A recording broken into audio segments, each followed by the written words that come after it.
বন্ধুরা, আমি আপনাদের মধ্যে নিয়ে আসলাম উপন্যাস আমৃত্যু ভালোবাসি তোকে পর্ব ৩। লিখেছেন সালমা চৌধুরী। বেশি দেরি না করি উপন্যাসটি শুরু করা যাক। কোনো এক আশঙ্কায় আবিরের মাথায় চিনচিন ব্যথা অনুভব হয়।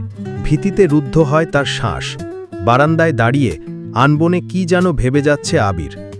দূরে ওই চাঁদটার দিকে তাকিয়ে আছে চক্ষু যুগল।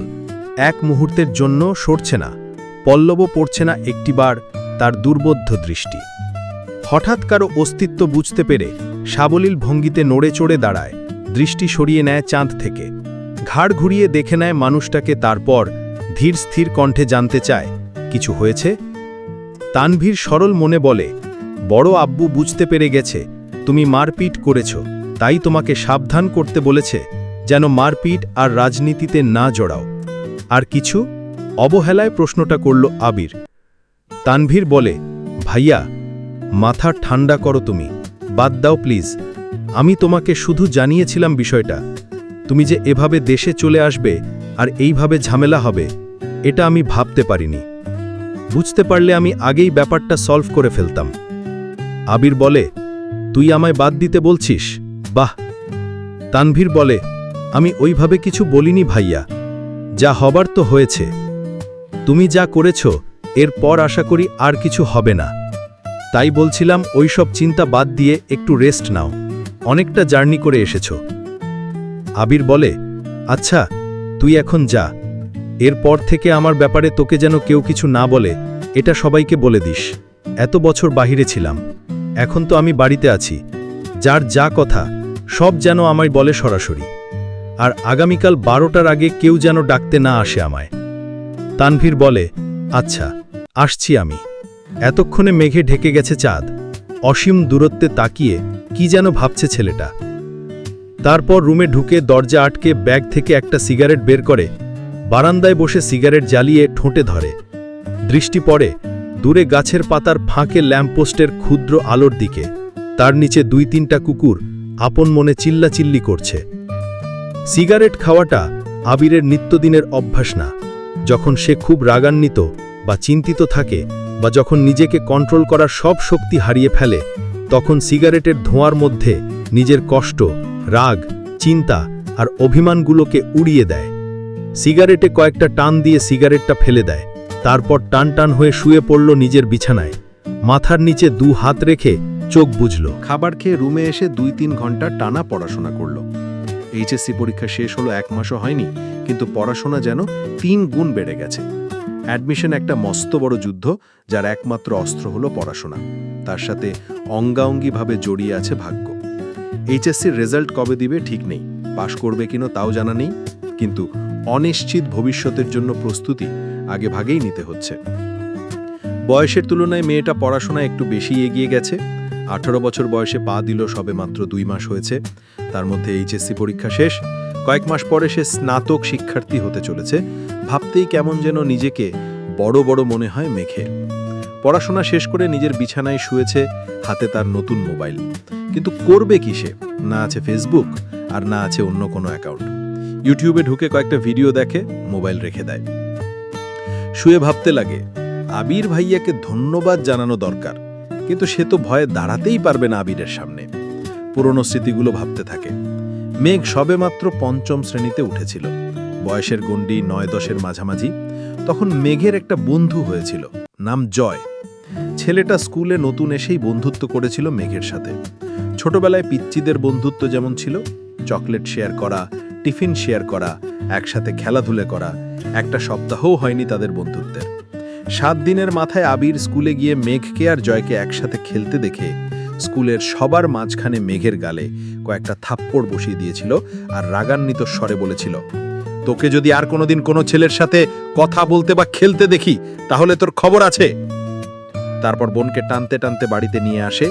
একটা বার বোনের দিকে তাকিয়েও দেখেনি, 2 গালে আবিরের 5 আঙুলের দাগ বসে গেছিল। সেই যে থাপ্পড় দিয়েছিল, মেঘ 1 সপ্তাহ জ্বরে পড়েছিল।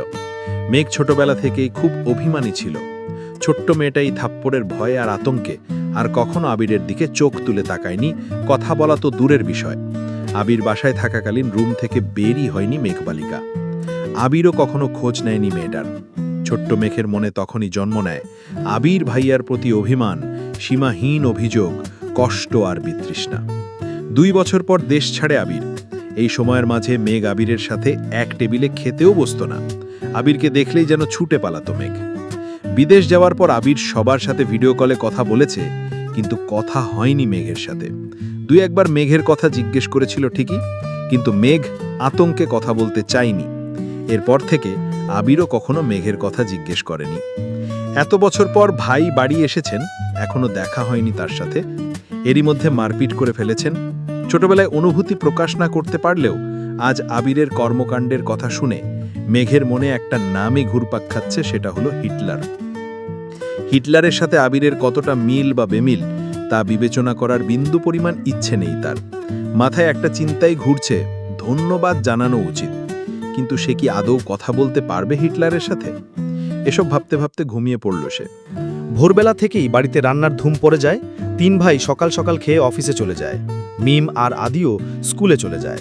মেঘ ঘুম থেকে উঠে 8টায়। রাত জাগার কারণে সকালে উঠতে পারে না সে। মাঝে মাঝে গোসল করে খেয়ে বের হয়, মাঝে মাঝে এমনিতেই চলে যায়। 10টা-2টা পর্যন্ত বাহিরে কোচিং, তারপর টিউশন শেষ করে বাড়ি ফিরে ফ্রেশ হয়ে খেয়ে একটু ঘুমায়। বিকালে একটু হইহুল্লোড় করে, তারপর পড়াশোনা করে। এই তার বর্তমান জীবন। আজও তার ব্যতিক্রম হলো না। খেয়ে কোচিংয়ের উদ্দেশ্যে বেরিয়ে পড়েছে। বাসার গাড়ি তাকে দিয়ে আসে, আবার কল দিলে গিয়ে নিয়ে আসে। ঠিক 12টায় ঘর থেকে বের হয় আবির, ধীর গতিতে নিচে আসে। চিন্তিত মুখ দেখে মা মালিহা খান ভীত স্বরে ছেলেকে জিজ্ঞেস করেন, কিছু হয়েছে তোর বাবা? আবির মুখের ভারী ভাব বজায় রেখে উত্তর দিলেন, কিছু হয়নি, খেতে দাও। ছোটবেলার চঞ্চলতার ছিটে ফোটাও নেই ছেলেটার মধ্যে, এটা ভেবেই বারবার হতাশ হচ্ছেন মালিহা খান। হঠাৎ চোখ পড়ে ছেলের হাতে ব্যান্ডেজের দিকে। হাতটাও ফুলে গেছে অনেকটা। আবির খাবার খাচ্ছে আর তার মা শান্ত স্বরে ছেলেকে বোঝাচ্ছেন, এটা করো না, সেটা করো না। মনে হচ্ছে 5 বছরের শিশু সে। আগুন পানি চেনে না। যদিও বাবা মায়ের কাছে সন্তানরা সারা জীবন শিশুই থাকে। খাওয়া শেষে মায়ের থেকে বিদায় নিয়ে বেরিয়ে যায় আবির।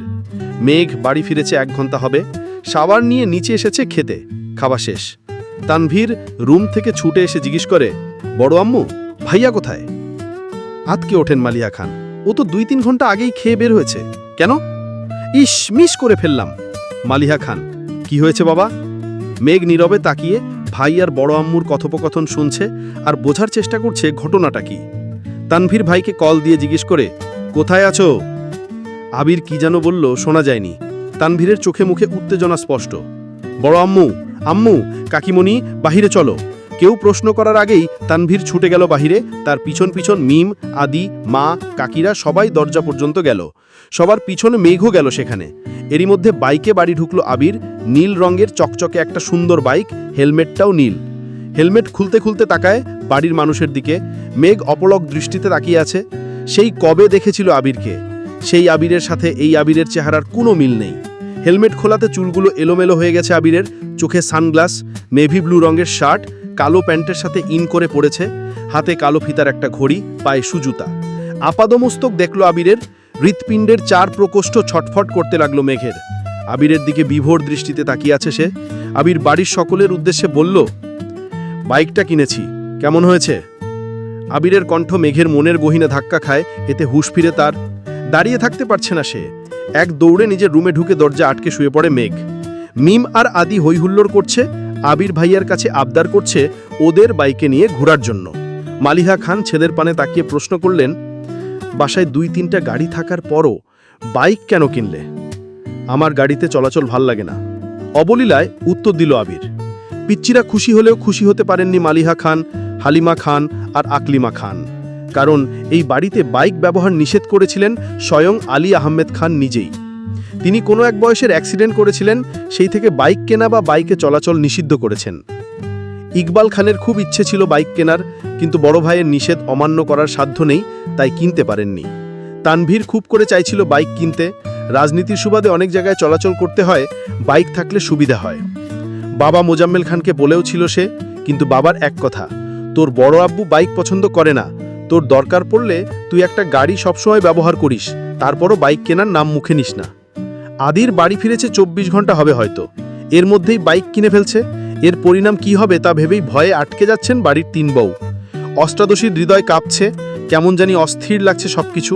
পরিচ্ছন্ন নয়নে তাকিয়ে আছে রুমের জানালার দিকে, দৃষ্টি তার অসীম দূরত্বে।